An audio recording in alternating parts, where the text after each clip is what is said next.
time I go to the grocery store, I walk by a snack that taunts me. Hey, you. You can't make me into cake. My bag is too shiny and detailed. What sweet ingredient could you possibly use to replicate my spicy seasoning? Enough.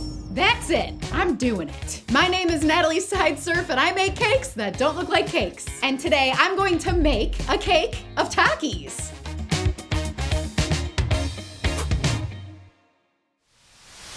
Modeling chocolate to make a dessert version of the chips. Modeling chocolate is a good choice because these chips are rolled up like a taquito. That's actually what they're named after. Takis are rolled corn tortilla chips covered in a spicy, tangy seasoning. The question is, how am I gonna replicate the seasoning? I wanna try sprinkles. I've got red sprinkles that are a nice size and texture. Hopefully they work.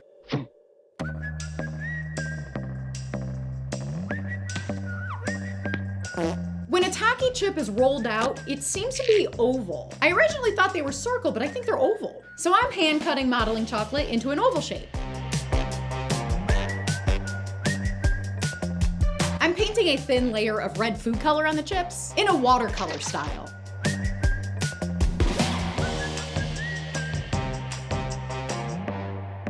And now we're about to find out if Takis really are oval. It's hard to tell because I can't unroll a real Taki. Let's roll them up.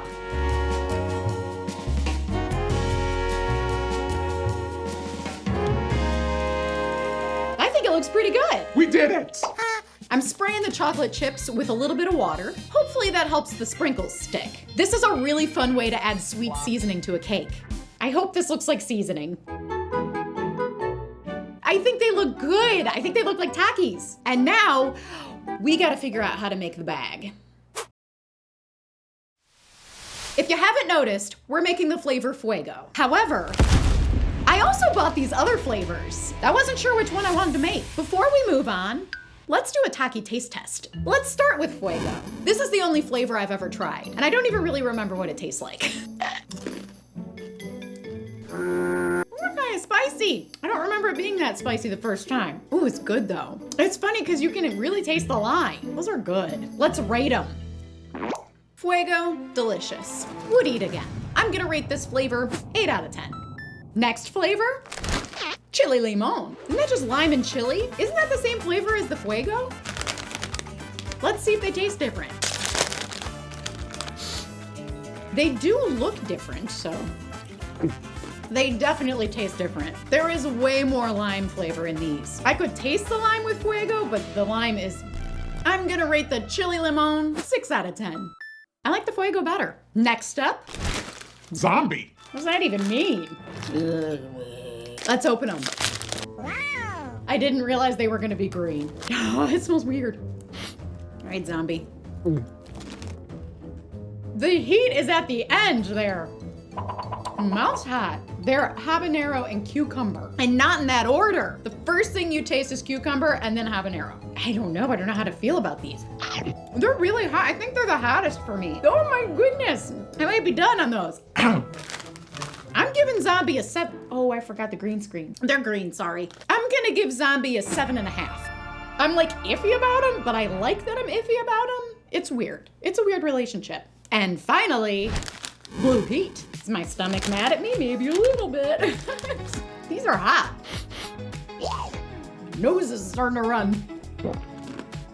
It just tastes like a tortilla chip and then with heat. It doesn't have like the lime and other flavors like the others did. Doesn't have the lime. I'm gonna give Blue Heat 4 out of 10. Compared to the others, I really like the others. This one's not that great. Fuego wins, in my book at least.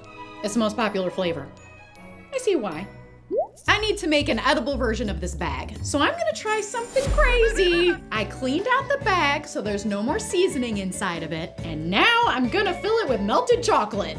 I have never done this before. I feel like once I fill the bag with chocolate, it's just gonna kind of like close and collapse. So let's see what happens. I'm filling the bag, and as expected, this is not that easy. It collapses when I put it down on the table. How am I gonna prop it up? I need the bag to be open and full of chips. What if I prop it up with a straw? Stay open, stay. Hopefully the straw doesn't fall before the chocolate hardens. A few minutes later. Okay, it looks like it worked. The chocolate's firm. I gotta get the straw out of there. If I just rip it out, I feel like it's gonna crack the chocolate. I'm gonna cut it in half and gently, whoop, and the bottom piece. Now let's peel away the bag and see how it looks. Whoa! Hey, it picked up all those wrinkles and details. It's pretty, it's a beautiful chocolate bag. That worked like 3 times better than I thought it would. Now let's fill it with cake.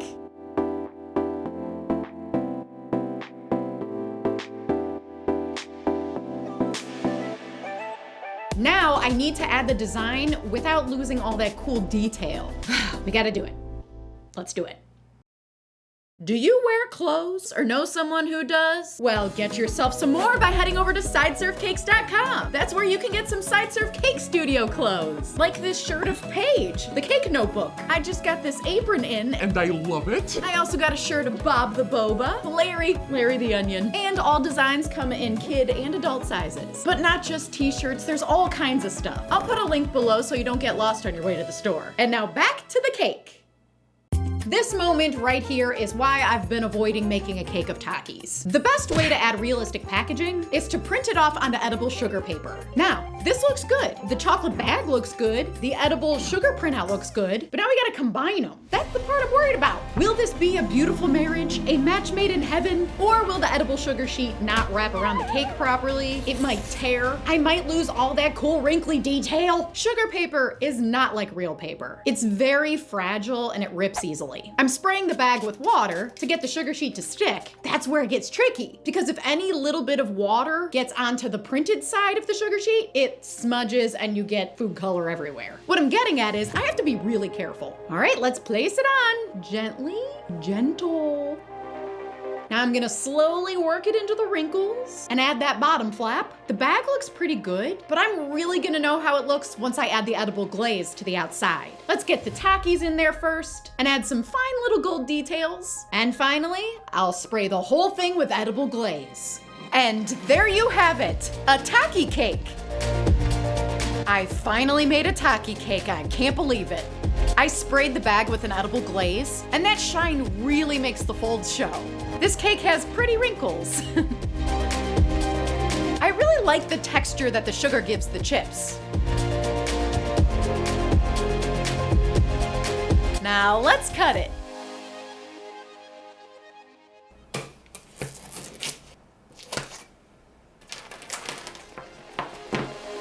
If you like this video, and subscribe to my channel so you don't miss the next cake. And I'll see you next time for another cake.